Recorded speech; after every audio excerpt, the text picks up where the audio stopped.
Zorana, you're an expert on creativity. You study the nature of creativity as an experimental psychologist.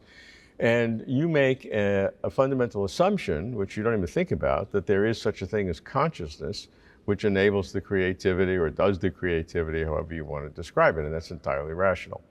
I'm interested in the consciousness side, so I want to reverse the arrow of explanation or see if that's possible.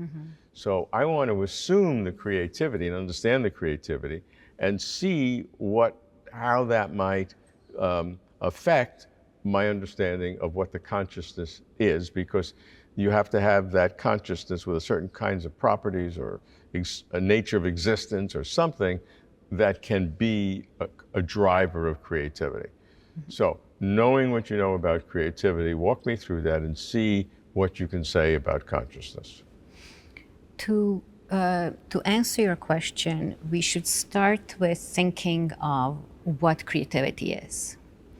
And creativity is defined both as in multiple ways. We can define creativity as a property of an individual, so we can talk about creative individuals.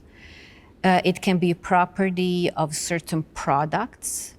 We can talk about creative products. And it can also be a property of a process. And in that sense, we can talk about the creative process. And I think for the question that you are posing about consciousness, considering creativity as a process is the most relevant. So if we consider creativity as a creative process, we can identify different sub-processes, different ingredients that go into this overarching thing we call creativity.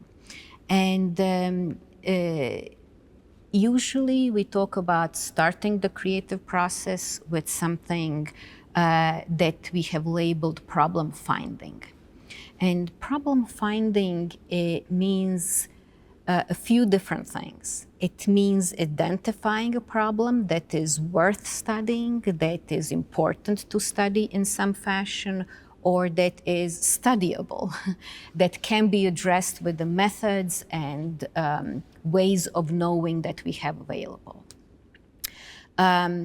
And identifying a problem is not just asking a question, but it is continuously asking a question and continuously adjusting what we are asking and in which ways. So in the creative process, we can formulate a question and then reformulate it as we have more information and learn more. Another part of the creative process is generating ideas. That is a process in which we come together with what we know, considering the nature of our problem, come up with different potential solutions. But we cannot use different solutions all at the same time, so we have to evaluate them, evaluate their value, and choose one solution over another.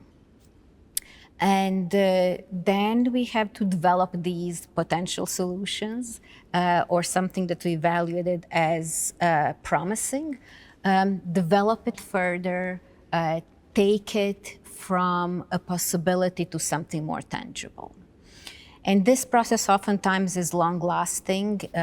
If you are writing a poem, it might take an hour. If you are making a painting, it can take several days. But it can take weeks, it can take months, it can take years, depending on what you're doing. Throughout this process, this is not a linear proposition.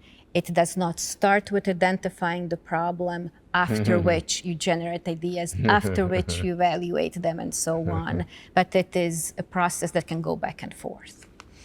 So if we want to learn about properties of consciousness, we can look at any of these processes in creativity and say, well, what happens in consciousness at those times? If we are working on generating ideas, for example, sometimes that process goes very smoothly and lots of ideas are flowing, but sometimes it does not. We start, we hit a roadblock, we reach what artists oftentimes call creative block. What happens then? Somehow we have to deal with it. Somehow we have to get unblocked. Research has shown that the best way to get yourself unblocked or unstuck is by doing something different. You take a different task, something that is challenging, intellectually challenging enough, that takes your focus, that takes a level of focus, but not so challenging to take all of your intellectual capacity, if we think of it as a level of energy that you have available. And coming back from taking a break and doing something different, oftentimes we can come up with a solution, and that experience of being blocked starts dissolving. Consciously, we were not working on the problem.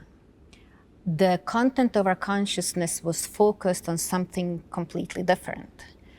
However, we can infer, or we think we can infer, that on some level, our mind was working on the problem that we were stuck on.